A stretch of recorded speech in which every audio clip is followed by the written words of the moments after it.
Hello, Assalamualaikum class. Our next topic is data manipulation language DML language। जो मैंने आपको start में lecture में बताया था कि टू टाइप्स हैं मेरे डेटाबेस की एसक्यूएल की लैंग्वेज के लिए, जो कि एक DDL और एक DML है। First one is DML। आज हम किस पे बात करेंगे? DML पे। क्या होती है DML? Is data manipulation language होती है। ये कुछ ऑब्जेक्टिव्स हैं सेशन के कि आज वाले सेशन में हम क्या पढ़ेंगे। हम पढ़ेंगे Purpose and importance of SQL statement, how to retrieve data from database using select and using compound conditions, where clause, order by clause, aggregate functions, group by and, having clause और सब queries। ये multiple चीज़ें आज के session में हम पढ़ेंगे। Tables को ज्वाइन किस तरह करना है, उस पर यूनियन, इंटरसेक्शन और एक्सेप्ट के स्टेटमेंट्स किस तरह लगानी है, how to update database using insert, update and delete. ये सारे के सारे हमारे सेशन के ऑब्जेक्टिव्स हैं। ओके, आइडियली डेटाबेस लैंग्वेजेस का पर्पस क्या है? वो यूज़र को क्या अलाउ करे? Create the database and relational structure, कि वो आपको अलाउ कर दे कि आप इसके थ्रू डेटाबेस बना सकें और रिलेशनल स्ट्रक्चर बना सकें। जब आपने एक डेटाबेस बना ली, इसके अंदर टेबल क्रिएट कर लिए, तो उनमें आप कुछ इंसर्शन, मॉडिफिकेशन, डिलीशन और रिलेशन में डाटा ऐड कर सकें। परफॉर्म सिंपल और कॉम्प्लेक्स क्यूरीज, के अलावा आप क्या कर सकें? उस पर सिंपल और कॉम्प्लेक्स क्यूरीज परफॉर्म कर सकें। Must perform these task with minimal user effort and command structure. Syntax must be easy to learn, it must be portable. Okay, दो लैंग्वेजेस हैं। Transformation oriented SQL is a transformation oriented language with two major component. First one is DDL and second one is DML। DDL क्या होती है? Data definition language होती है, जो कि database का स्ट्रक्चर डिफाइन करती है। और DML मेरे पास क्या होती है? डाटा मैनिपुलेशन लैंग्वेज होती है, जो जिस सिस्टम में से data insert, update, delete, select, ये सारे काम करने के लिए यूज़ करते हैं हम। SQL is relatively easy to learn. It is a non-procedural language. You can specify what information you require rather than how to get it. It is essentially free format. Consist of English standard words. For example, अब आप इस system पे देखें सारे पे कि आपको एक कमांड लिखी नज़र आ रही है जो सिंपल इंग्लिश में है, जो हर एक के लिए समझना आसान है। क्रिएट का कीवर्ड क्या है? बनाना। आगे कीवर्ड लिखा हुआ है टेबल। क्रिएट टेबल एक सिंपल इंग्लिश का वर्ड है जो कि ये बता रहा है कि टेबल बना दो। और आगे लिखा हुआ है स्टाफ, ये हमारे पास टेबल का नाम है। इसका क्या मतलब? मेरे पास एसक्यूएल जो है वो एक सिंपल स्टैंडर्ड इंग्लिश वर्ड्स को यूज़ करते हुए लैंग्वेज है, जो मेरी पूरी डाटाबेस की क्रिएशन के लिए यूज़ होती है। क्रिएट टेबल इज सिंपल एक इंग्लिश का वर्ड है, जो हमें भी समझ आ रहा है, आप लोगों को भी समझ आ रहा है, सिस्टम को भी समझ आ रहा है। आगे ये स्टाफ लिखा हुआ है, ये मेरे टेबल का नाम है। Next, staff number, last name और सैलरी। ये जो तीन चीज़ें हैं, ये मेरे इस स्टाफ के टेबल के तीन कॉलम है। पहले कॉलम का नाम क्या है? स्टाफ नंबर, दूसरे का है लास्ट नेम, तीसरे का है सैलरी। नेक्स्ट इसके आगे इसकी डाटा टाइप बताई हुई है कि स्टाफ नंबर की डाटा टाइप varchar होगी और उसकी लेंथ 5 होगी। लास्ट नेम जो कॉलम है उसकी डाटा टाइप क्या होगी? varchar होगी और उसकी लेंथ कितनी होगी? 15 होगी। सैलरी वाले कॉलम की डाटा टाइप क्या होगी? डेसिमल, और उसमें अप टू पॉइंट्स कितने आ जाएंगे? 7 और 2, मतलब 7 डिजिट्स के बाद 2 डेसिमल पॉइंट आ जाएंगे। अब ये जो हमारी लैंग्वेज है, हमें समझ आ गया कि हमारे एक स्टाफ का टेबल बन गया जिसमें 3 कॉलम बने हैं, स्टाफ नंबर, लास्ट नेम और सैलरी। ये 3 कॉलम बन गए हमारे पास। नेक्स्ट मेरे पास क्या लिखा? Insert into staff.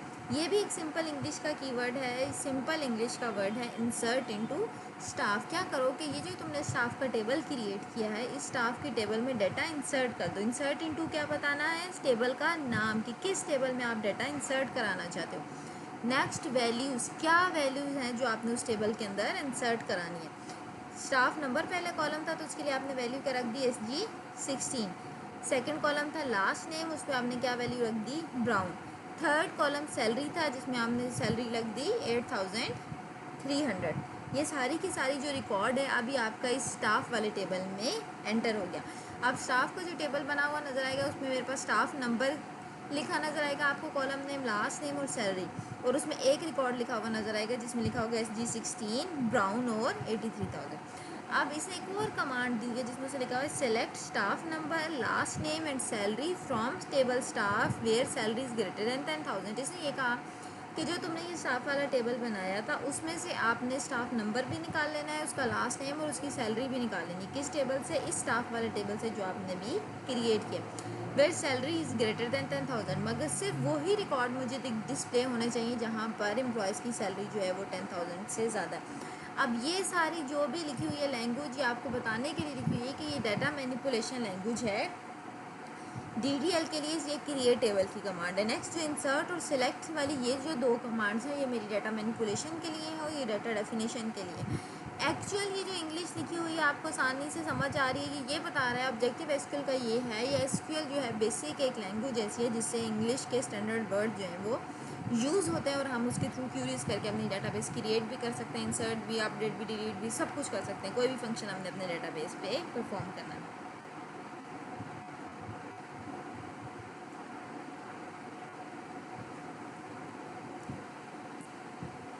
Okay, ideally database language should allow the user to create the database and relation structure, perform insertion, modification, deletion of data from the relation, perform simple and complex queries.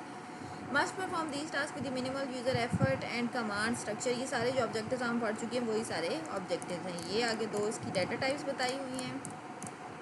ये हमने जो English में language उसका सेंटेक्स पढ़ लिया वो है। Okay, database can be use. अभी इसको कौन कौन यूज़ करता है हमारी डाटाबेस को? डाटाबेस एडमिनिस्ट्रेटर्स यूज़ कर सकते हैं, मैनेजमेंट हमारी यूज़ कर सकती है, एप्लीकेशन डेवलपर जो डेवलप करें हमारी एप्लीकेशन वो यूज़ कर सकते हैं, और एंड यूज़र्स जो हम जैसे लोग हैं, आप जैसे लोग हैं, जो भी एप्लीकेशन यूज़ करें वो सारे के सारे लोग इसको यूज़ कर सकते हैं। कि कुछ स्लाइड्स में हिस्ट्री लिखी हुई है एसक्यूएल की, ये सेल्फ स्टडी के लिए आप सिर्फ ये हिस्ट्री एसक्यूएल की रीड कर लें, एक दफ़ा आप इसको गो थ्रू कर लें सारी हिस्ट्री को। ओके, इम्पोर्टेंस क्या है एसक्यूएल की ये बताई हुई है। SQL has become a part of application architecture such as IBM system application architecture. It is a strategic choice for many large and influential organization. For example X open SQL is a federal information process standard to conference is required for all the users to the data for all sales of the database to American government.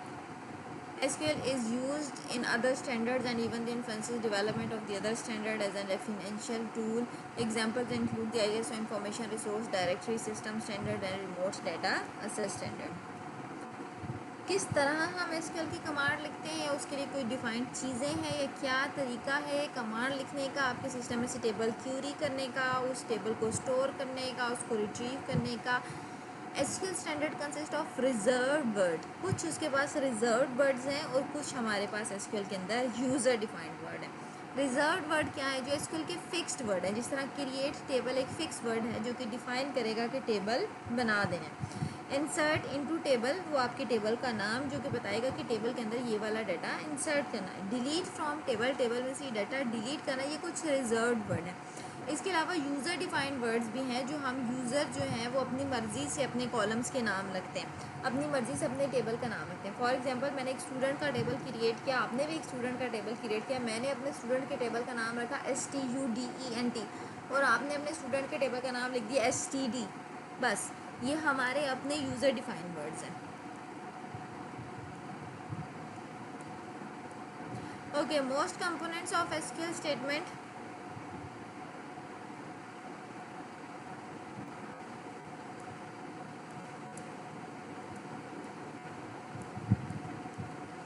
Are case insensitive except for the literal character data, more readable with the identification and lineation. Identification and lineation, each clause should begin on a new line start of। Okay, ये सिर्फ का writing command बताई हुई कि अगर आप identification करोगे या आप लाइन वाइज प्रॉपर सेंटेक्स फॉलो करोगे तो आपके लिए उसको समझना आसान है। अदरवाइज इसका कोई हार्ड एंड फास्ट रूल है कि केस इनसेंसिटिव लैंग्वेज है। ये कहीं भी नहीं लिखा हुआ कि अगर आपने क्रिएट टेबल लिखना है तो वो कैपिटल लिखोगे तो ही काम होगा, नहीं आप स्मॉल में भी लिख दोगे क्रिएट टेबल स्टूडेंट तो वो क्रिएट हो जाएगा। मगर बेसिकली हमारे जो बिल्ट इन कमांड्स हैं यानी कि जो रिजर्व्ड वर्ड्स हैं वो हम कैपिटल में लिखते हैं क्योंकि वो सिस्टम के वर्ड्स हैं। और उसके बाद जो यूज़र डिफाइंड है, फॉर एग्जांपल टेबल का नाम है, कॉलम का नाम है, कोई और एट्रीब्यूट चेंजिंग है, कोई हमने कॉन्स्टेंट और चेंज करके अपनी मर्ज़ी से लगाई, वो सारे हम स्मॉल कीवर्ड्स में लिखते हैं। अदरवाइज ये केस इनसेंसिटिव है, कोई फ़र्क नहीं पड़ता आप कैपिटल में लिखो या आप स्मॉल में लिखो, सिस्टम जो है वो काम करेगा। Use extend form of BNF extended form of BNF notation. Upper case letter represented reserved word. जो भी कैपिटल में लिखा है वो आपको क्या बता रहा होगा कि ये सिस्टम का रिजर्व्ड वर्ड है। Lower case letter represent user defined word. हम लोगों ने फॉर एग्जांपल अपने टेबल का नाम, कॉलम का नाम, जो भी चीज़ रखी है वो किस में होगा? लोअर लेटर में होगा। ये जो और का साइन है indicates a choice among alternatives. ये और वाला साइन बताएगा आपने कोई भी चीज़ चॉइस आपके पास है, और के लिए ये यूज़ होता है। Curly bracket indicates are required element. जो करली ब्रैकेट्स हम लगाएंगे वो ये बताएगा कि ये कॉलम नेम जो है वो टेबल में मस्ट होते हैं जब भी आप टेबल क्रिएट करें। स्क्वायर ब्रैकेट आपको बताता है ये ऑप्शनल है एट्रीब्यूट, आप वो रखना चाहते हैं या नहीं रखना चाहते, आपकी मर्जी है। Dot dot dot indicates optional repetition, या जीरो टाइम या मोर टाइम या नल टाइम, मतलब रिपीट करनी है कोई चीज़ या नहीं रिपीट करनी है। डॉट 3 जो लगे होते हैं इस पर्पज़ के लिए यूज़ करते हैं। Okay, what are literals? Literals are constants used in SQL statement. All non numeric literals must be enclosed in a single quote. वो ये कह रहा है कि जहाँ पर वैल्यूज़ नहीं है 1 2 3 4 5 के अलावा कोई डाटा है, यानी कि नॉन न्यूमेरिक कोई भी डाटा है, उसको आपने क्या करना है, सिंगल कोट्स में इनक्लोज करना है। एग्जाम्पल दी हुई है सिटी के डाटा की। All numeric literal must not be include in quotes. क्या कह रहा है, जो भी न्यूमेरिक डाटा उसको आपने कभी भी कोट्स में डाटा एंटर नहीं करना। ओके, ये एक पूरी सिलेक्ट स्टेटमेंट दिखाई हुई है एसक्यूएल की कि हम किस तरह टेबल में से डाटा सिलेक्ट कर सकते हैं। यहाँ पर सिलेक्ट मेरे पास सिस्टम का रिजर्व वर्ड है, इसलिए किस में शो हो रहा है, कैपिटल में। डिस्टिंक्ट और ऑल ये भी दो सिस्टम के रिजर्व वर्ड है।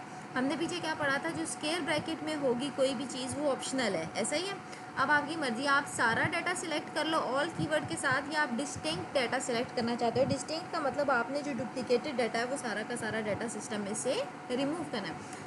अब ये जो करली ब्रैकेट्स है ये मैंडेटरी है, यानी कि जहाँ पर आपने अब जो भी कॉलम ऐड करने हैं वो आपने कॉलम के नेम मस्ट ऐड करने हैं कि आपने क्या सिलेक्ट करना है। एटलीस्ट कोई एक कॉलम का नेम आपके पास मस्ट होगा या फिर स्टैरिक होगा।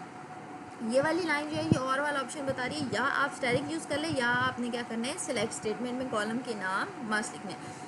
इस सेलेक्ट स्टेटमेंट के बाद सेकंड स्टेटमेंट हमारे पास क्या थी, फ्रॉम उस टेबल का नाम जिस टेबल में से हमने डाटा सिलेक्ट करना है। एलिसिस का मतलब कि आपने टेबल की कोई एलिसिस अगर डिफाइन कर दिया है तो वहाँ पर आप एलिसिस लिख दें।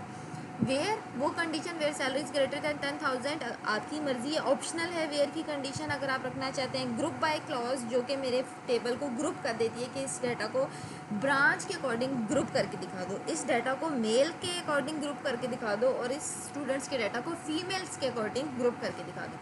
हैविंग क्लॉज मेरे पास कंडीशन लगाती है ऐसे ही जैसे मेरे पास वेयर क्लॉज कंडीशन लगाती है, मगर हैविंग क्लॉज सिर्फ तब जो यूज़ होती है कंडीशंस के लिए जब मैंने ग्रुप्स पे कंडीशन लगानी है। फॉर एग्जांपल गर्ल्स के ग्रुप पे कोई कंडीशन लगानी है, मैंने क्लास में गर्ल्स का ग्रुप बना दिया और बॉयज़ का ग्रुप बना दिया, दो जगह डाटा डिवाइड कर दिए जेंडर की बेस पे। अब उस जेंडर की बेस पे मैं कहूँ कि गर्ल्स के लिए ये रिस्ट्रिक्शंस हैं और बॉयज़ के लिए ये कंडीशंस हैं कि girls whose GPA is greater than 3.5, तो ये कंडीशन ग्रुप बाय के साथ लगेगी, क्योंकि मैंने ऑलरेडी अपना डाटा गर्ल्स और बॉयज़ के दो ग्रुप में डिवाइड कर दिया। तब मैंने उन ग्रुप पे कोई कंडीशन लगानी है तो उसके लिए मैं कौन सा कीवर्ड यूज़ करती हूँ, हैविंग। ऑर्डर बाय क्लॉज क्या कहती है, आपका सिस्टम जो है उसको असेंडिंग या फिर डिसेंडिंग ऑर्डर में अरेंज कर देती है।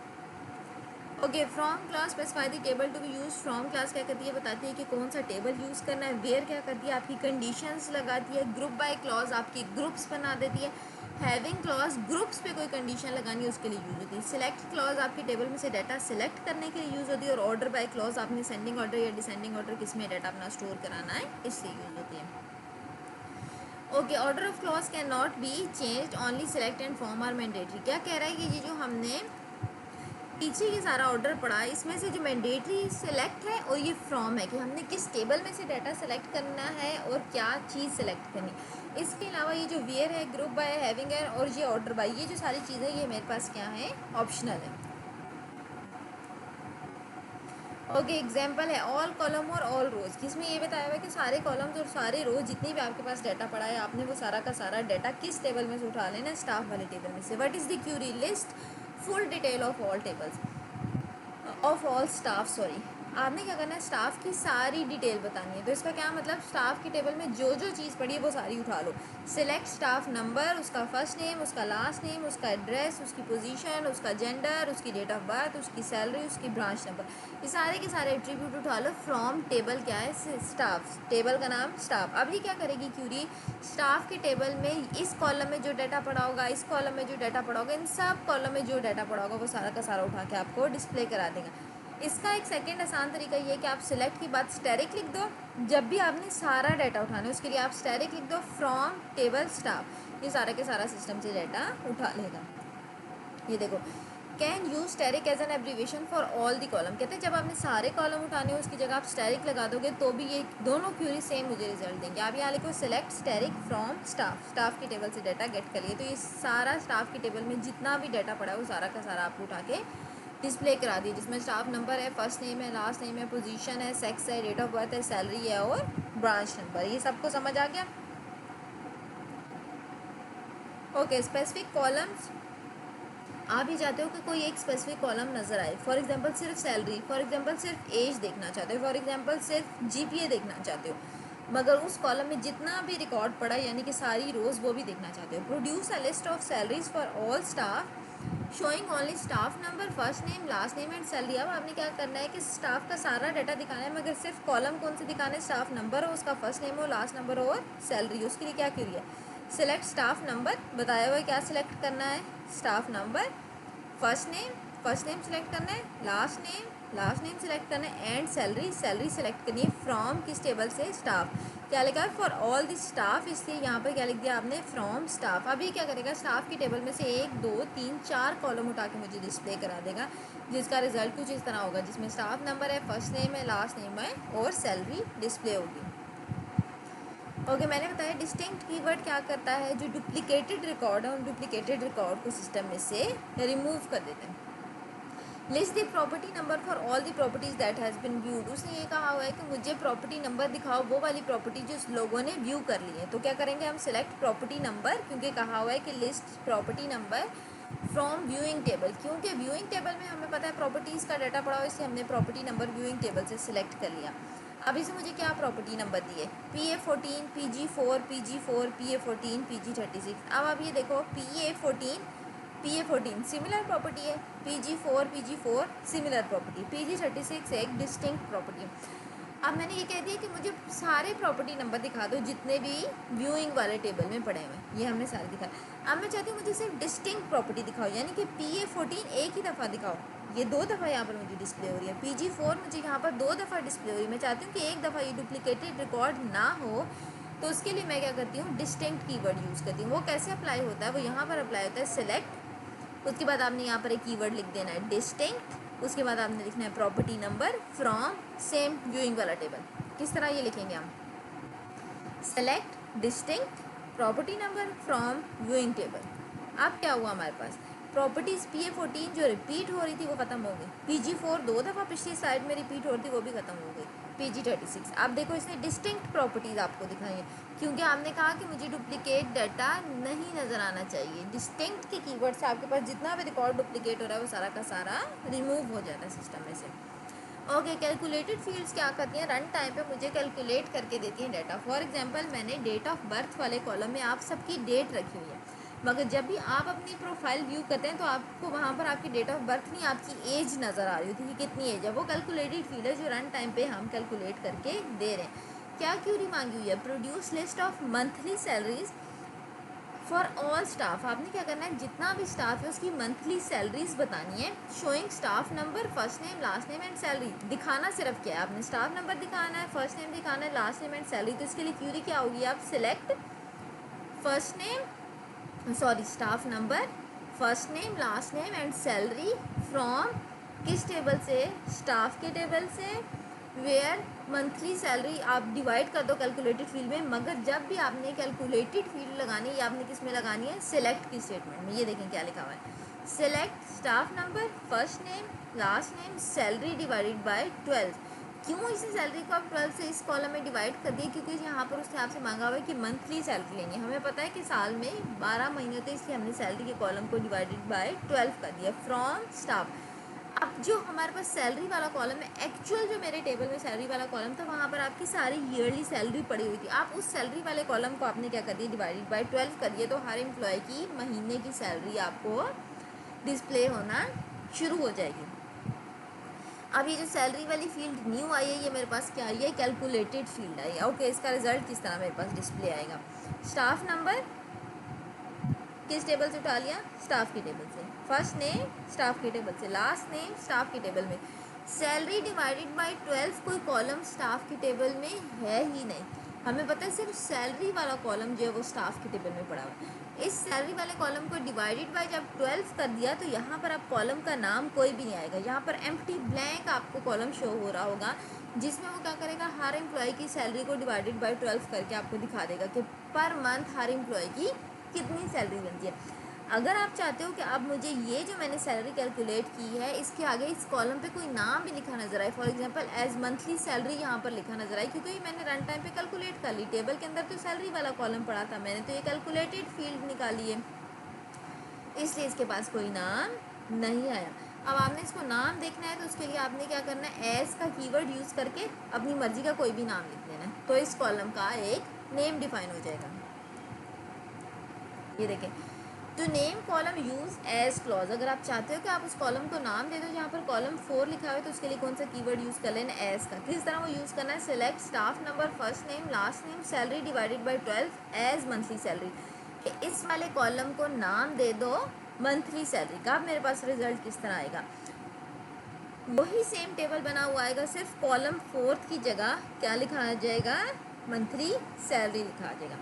ओके, कंपैरिजन सर्च कंडीशन, अब आप कंपेयर करना चाहते हो, for example greater than, smaller than, ये सारी कंपैरिजन है। List all the staff with the salary greater than 10,000, आप सारा स्टाफ वो वाले दिखाओ जिनकी सैलरीज 10,000 से ज़्यादा है। क्या की होगी, select staff number, first name, last name, position, salary from staff where salary is greater than 10,000। ये आप वेयर में कंडीशन लगा दी क्योंकि उसने आपसे पूछा हुआ है कि सिर्फ वही एम्प्लॉयज़ का डेटा दिखाओ जहाँ पर सैलरी क्या है, ग्रेटर दैन 10,000। अब हमने फ़िल्टर लगा देना है कि जहाँ पर 10,000 से ज़्यादा सैलरी मिल रही है सिर्फ वही वाले रिकॉर्ड डिस्प्ले हों, रिमेनिंग रिकॉर्ड्स हमें डिस्प्ले ना हो।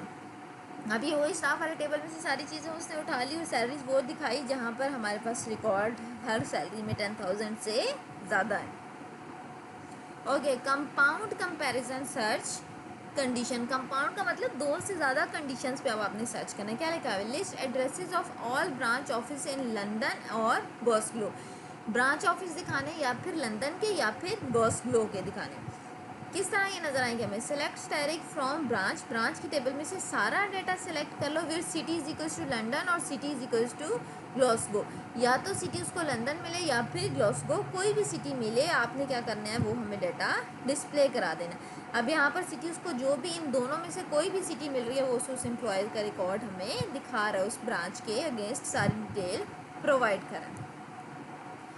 ओके, रेंज सर्च कंडीशन क्या कहती है, इसमें हम रेंज डिफाइन कर देते हैं कि लोअर लिमिट ये और अपर लिमिट ये, इनके बीच में या इन लिमिट्स में या इन लिमिट्स के बीच में कोई भी डाटा, वो डाटा हमें डिस्प्ले करा दो। क्या लिखा हुआ है, list all the staff with salary between 20,000 and 30,000, 20,000 to 30,000 के बिटवीन जितने भी एम्प्लॉयज़ की सैलरी है वो सारा का सारा हमें रिकॉर्ड डिस्प्ले करा दो।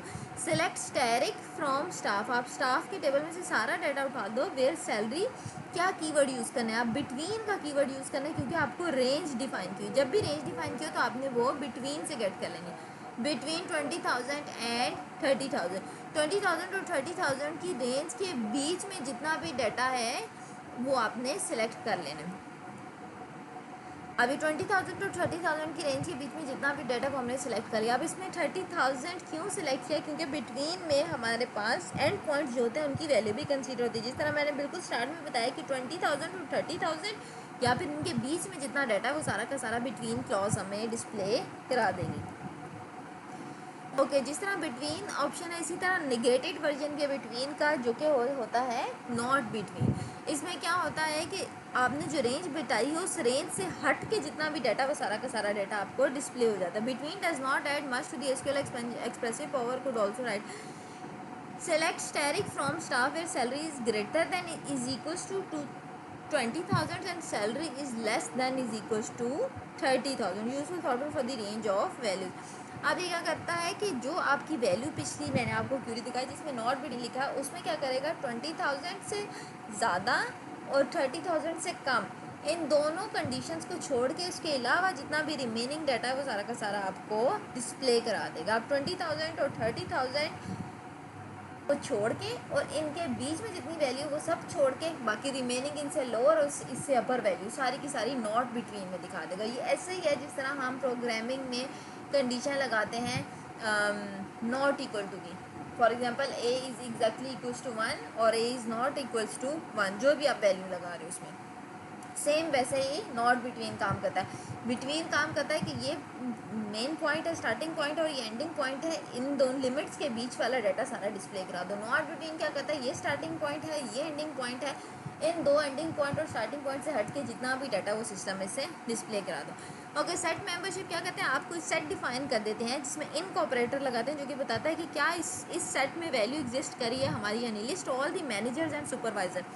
अब आपने बताना है कि सारे मैनेजर्स और सुपरवाइजर्स हैं उनकी लिस्ट दिखाओ। क्या क्यूरी लिखेंगे? सिलेक्ट स्टेरिक या फिर कॉलम्स के नाम आपकी मर्जी है। फ्रॉम स्टाफ, स्टाफ की टेबल में से where position in manager comma supervisor, जहाँ पर उनकी पोजीशन मैनेजर हो या सुपरवाइजर हो, इस सेट में से आपको कोई भी वैल्यू मिलेगी, आपने वो रिकॉर्ड डिस्प्ले करा देना। अब आप देखिए इसमें स्टाफ का फर्स्ट नेम, लास्ट नेम, उसका नंबर दिखा रहा है और उसके बाद उसकी पोजीशन दिखा रहा है। जहाँ पर भी उसको मैनेजर सुपरवाइजर मिल रहा है वो सारी की सारी इस सेट में से वैल्यू सारी की सारी उठा के दे रहा है। अगर मैं यहाँ पर नॉट इन लिख दूंगी तो वो क्या करेगा, मुझे इन मैनेजर और सुपरवाइजर्स के अलावा जितनी भी पोजीशंस हैं वो सारी की सारी पोजीशंस रिकॉर्ड उठा के डिस्प्ले करा देगा। There is a negated version of not in, जो कि क्या करता है कि जो सुपरवाइजर्स और मैनेजर्स हैं इन दोनों के अलावा जितनी भी डाटा है वो सारा का सारा डाटा इस डिस्प्ले करा देगा मुझे, जो भी मेरे सिस्टम में पड़ा हुआ है। ओके, पैटर्न मैचिंग क्या करता है, मेरे सिस्टम में से पैटर्न मैच करते हैं हम लोग। किस तरह पैटर्न मैच करते हैं, मैंने कोई कंडीशन दी हुई है, लिखा हुआ है find all the owners with the string go in their address, कि वो सारे लोग ढूंढ के मुझे बता दो सिस्टम में से जिनके एड्रेस में कहीं पे भी क्या लिखा आ रहा हो, ग्लॉसगो लिखा आ रहा हो। फॉर एग्जाम्पल वो सारे मुझे एड्रेस दे दो जिनके भी आप में से जिनके भी एड्रेस में डिस्ट्रिक्ट जो है वो रहीम यार खान आ रहा है। वो किस तरह हम सिलेक्ट करेंगे, select steric from private owner. ये स्टेरिक मैं इसलिए लगा रही हूँ कि ये जितने भी एट्रीब्यूट है ये आपकी अपनी मर्जी से आपने दिए हुए। मैं स्टेरिक इसलिए गेट कर रही हूँ ताकि मुझे सारे के सारे रिकॉर्ड एक साथ ही मिल जाए सिस्टम में से, ठीक है। फ्रॉम प्राइवेट ओनर, मेरे टेबल का नाम क्या है यहाँ पर, प्राइवेट ओनर है। अब आगे आप कंडीशन देखें, वेयर में क्या लिखा हुआ है, वेयर एड्रेस लाइक, ये % का साइन और ये % का साइन और इनके बीच में उसमें वर्ड क्या लिखा हुआ है, ग्लॉसगो। अब ये स्ट्रिंग हमें बताएगी क्या, कि जहाँ पर भी एड्रेस में उसको ग्लॉसगो मिले उसमें से ओनर का नाम, उसका फर्स्ट नेम, उसका लास्ट नेम, उसका एड्रेस और उसका टेलीफोन नंबर उठा के मुझे डिस्प्ले करा दो। अब आप देखो जहाँ पर भी एड्रेस में उसको ग्लासगो मिल रहा है वो सारे के सारे 3 के 3 रिकॉर्ड ये क्या कर रहा है, सिस्टम में से उठा के दे रहा है। ये मेरी क्या होती है, पैटर्न मैचिंग होती है। अगर मैं सिर्फ यहाँ पर इस तरह लिख दूँ, फॉर एग्जांपल मैं यहाँ पर लगाती हूँ % का साइन और लिख देती हूँ जी, ऐसा है। अभी मैंने % का साइन पहले लगाया है और जी जो है वो इसके बाद में लिखा है। वेयर की कंडीशन में where address is equals to address और यहाँ पर लाइक और यहाँ पर % का साइन और जी है, ये बाकी सारा डाटा मैंने रिमूव कर दिया यहाँ से। तो अब ये जो मुझे रिकॉर्ड देगा वो ये देगा कि एड्रेस में एंड पे जहाँ पर जी आपको मिले, वर्ड पहले जो मर्जी लिखा हो, जहाँ पर एंड में वर्ड जी मिल रहा है वो वाला सारा का सारा डाटा उठा के मुझे डिस्प्ले करा दो। और इसी तरह अगर मैं क्या करूँ, पहले जी लिख दूँ और बाद में ये % का साइन लगाऊँ, तो इसका क्या मतलब, वो कहेगा कि मुझे सिस्टम में से एड्रेस वहाँ पर उठा के दो जिसका पहला करेक्टर जी हो और बाकी रिमेनिंग जितने मर्जी करेक्टर हो। अगर मैं इस तरह डाटा लिखूँ, जी लिखूँ और उसके बाद 2 डैश लगा दूँ, ठीक है। अब ये क्या कहेगा, मुझे सिस्टम में से वो वाला एड्रेस बता के दो जो स्टार्ट तो जी से हो और उसमें सिर्फ 2 करेक्टर हों, इससे ज़्यादा उसमें करेक्टर ना हो। ये मेरी सारी क्या है, पैटर्न मैचिंग है। जो मैं अपनी नीड के अकॉर्डिंग सारा डाटा करती हूँ, वो सर्च करती हूँ, वो मेरे पास क्या हो जाती है, पैटर्न मैचिंग होती है। ये सबको समझ आ गई कि किस तरह मैंने ये एड्रेस निकाला, ये पैटर्न मैच करेंगे। अपनी नीड के अकॉर्डिंग आप कोई भी पैटर्न बना सकते हैं और उसके अगेंस्ट डाटा गेट कर सकते हैं। 2 तरह के special pattern matching character use होते हैं और ये एक % का साइन और दूसरा अंडरस्कोर का साइन। जब % का साइन होता है इसका क्या मतलब, 0 करेक्टर या फिर 0 से ज़्यादा करेक्टर।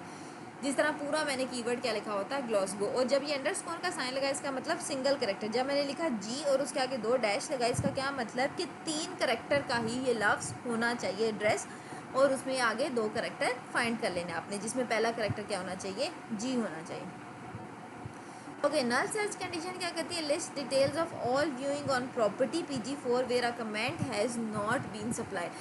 अभी ये कह रहा है कि प्रॉपर्टी PG4 जिन जिन लोगों ने व्यू किए वहाँ पर आप लोगों ने ये देख के बताना है कि PG4 पे जिन्होंने कमेंट्स नहीं दिए, ऑब्वियसली जिन्होंने कमेंट्स नहीं दिए होंगे वहाँ पर क्या वैल्यू आ रही होगी, मेरे पास नल डिस्प्ले हो रही होगी।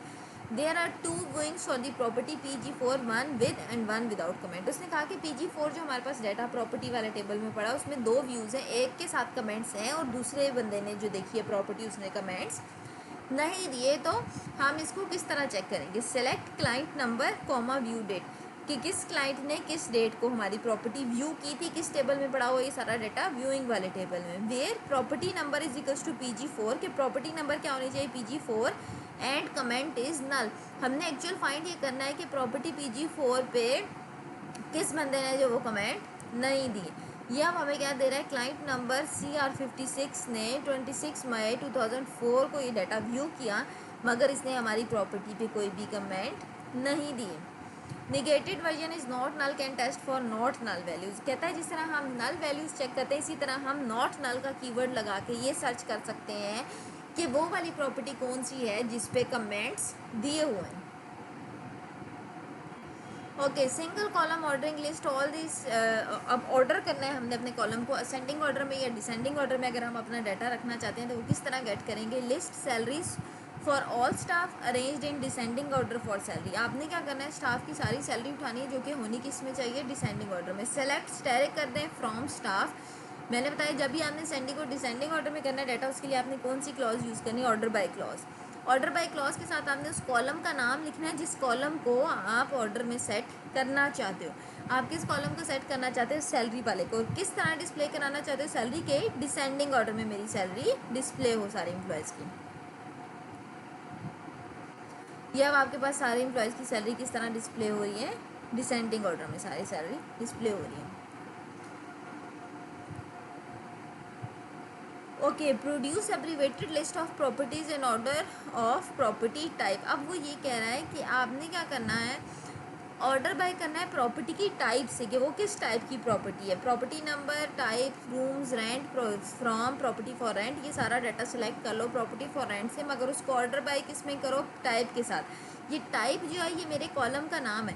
जब आपने इसके आगे कोई कीवर्ड नहीं लगाया तो ये टाइप जो है वो बाय डिफ़ॉल्ट डाटा किस में करेगी, असेंडिंग ऑर्डर में डाटा गेट कर लेगी। अब आप देखें,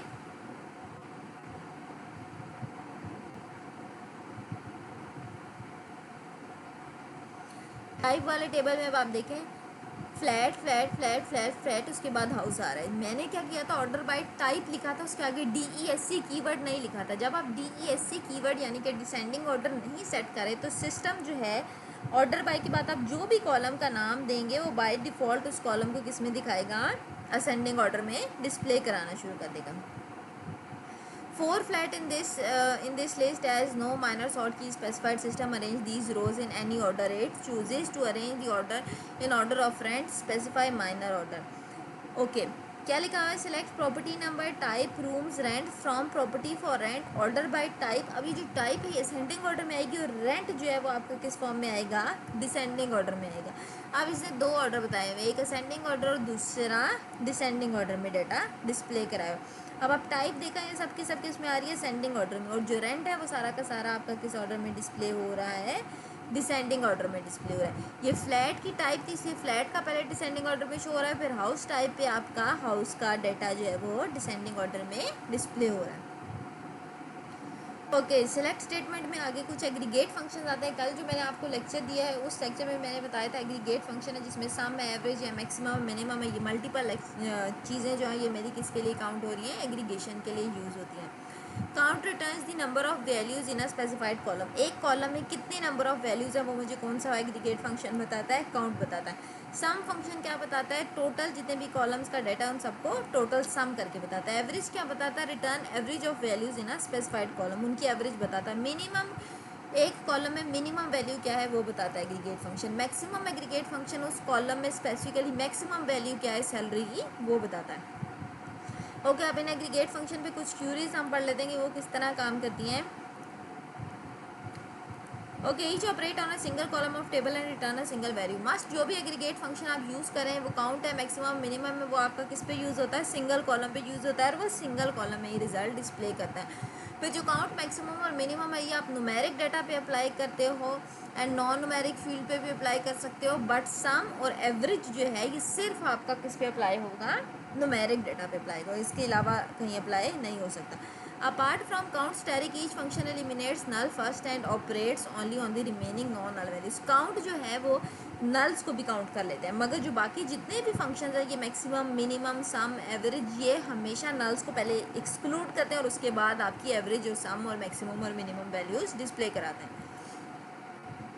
okay, can use distinct before column name and eliminate duplicates. अगर आप काउंट स्टैटिक में, क्योंकि वो नल जो है वो कंसीडर कर लेते हो, उसके लिए आप क्या कर लेते हो, पहले डिस्टिंक्ट कीवर्ड यूज़ कर लेते हो ताकि डुप्लीकेटेड वैल्यू जो है हम डिस्टिंक्ट के थ्रू रिमूव कर लें।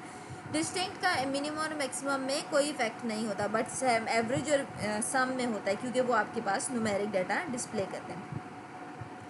Okay, aggregate function can be used in the select list और इन हैविंग क्लॉज। दो जगह हम एग्रीगेट फंक्शन यूज़ कर सकते हैं, अपनी सिलेक्ट स्टेटमेंट में और फिर हैविंग क्लॉज में, जहाँ पर हम ग्रुप्स में कंडीशन लगाते हैं तब हम क्या करते हैं, एग्रीगेट फंक्शन यूज़ कर लेते हैं।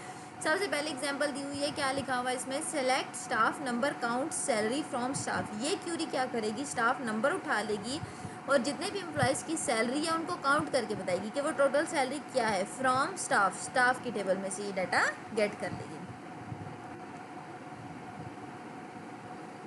बस ये बेटे आज का आपका लेक्चर हो गया ख़त्म। इससे अगले लेक्चर में मैं आपको एक्सप्लेन करूँगी एग्जांपल्स के साथ कि ये जो एवरेज और मैक्सिमम और मिनिमम का फंक्शन है ये एक्चुअल कर क्या रहा है।